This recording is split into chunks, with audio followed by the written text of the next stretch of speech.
Muiritu uyu uria ni murutwo thukuru-ini wa Mutewa tigania ya gatagati ni umwe wa arutwo 11 aria mabataire gukorwo magika kigeranio kiria kirathie na mbere gia KCSE nowe ari mucii. Aciari a ciana ici marateta ni gukorwo ciana ciao ti thukuru ciaregete indi ni kuingatwo ni undu wa itumi itiganite ta kwaga bithi ona kuohanda no na thengia wa gukorwo ni mandikithitio gwika kigeranio mathie thukuru murutani munene arerikana ndanetikiria maingire irathi. Sana nilikuwa nimeenda nje saa 5 nikakuja hapa nikamkuta hapa nikamuuliza kwani mtihani imeisha, akaniambia amefungushwa ndani kwa mtihani. Ile kitu niliona wacha tu serikali kuja tu report ama wanyukuzika wa report ndio tuelezwe ni kitu gani serikali itachukua kuhusu hiyo mwalimu. Commissioner wa kaunti ya Meru ni akirite ndeto eno mukode akiuga thuthuria ni wambikitwo kwenjera uma wa ndeto eno riri aciari marateta maheo mwerekera uria mabataire kuoya. Kuna shule moja ambaye mwalimu mkuu alizuia watahiniwa 9 kufanya mtihani.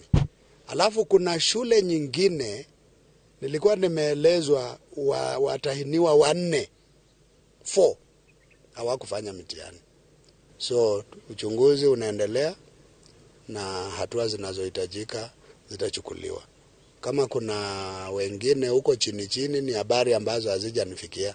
Ona kuri uguo aciari gicigo-ini giki marerikana ni maregete kunyitanira na maabitha githomo aria marethana na ciana iria itanekinyia gwika igeranio, aingi o makirikana makoretwo makiuga mati kuria ciana ciao ciathire. Kuuliza hata mzazi, wazazi nao hawatusaidii, wanasema hawajui watoto wao wameenda wapi. Sasa unabaki unashangaa, huyu mzazi hajui mtoto wake ameenda wapi, anatarajia nani atajua mahali mtoto wake ameenda. Nataka nitoe onyo kwa walimu wakuu wote wa Meru. Hakuna sababu yoyote ya kumzuia mtahiniwa ambaye alijisajili kwa kufanya mtihani eti asifanye huo mtihani. You can do that at your own peril. Nitahakikisha umekamatwa na umewekwa ndani, wewe mwalimu mkuu. Hari arutwo 11 aria matareka kigeranio giki mwena wa tigania ya gatagati 8 nio mohete nda. Girifo tera Inoro TV ritwa riakwa ni Wambui wa Macharia.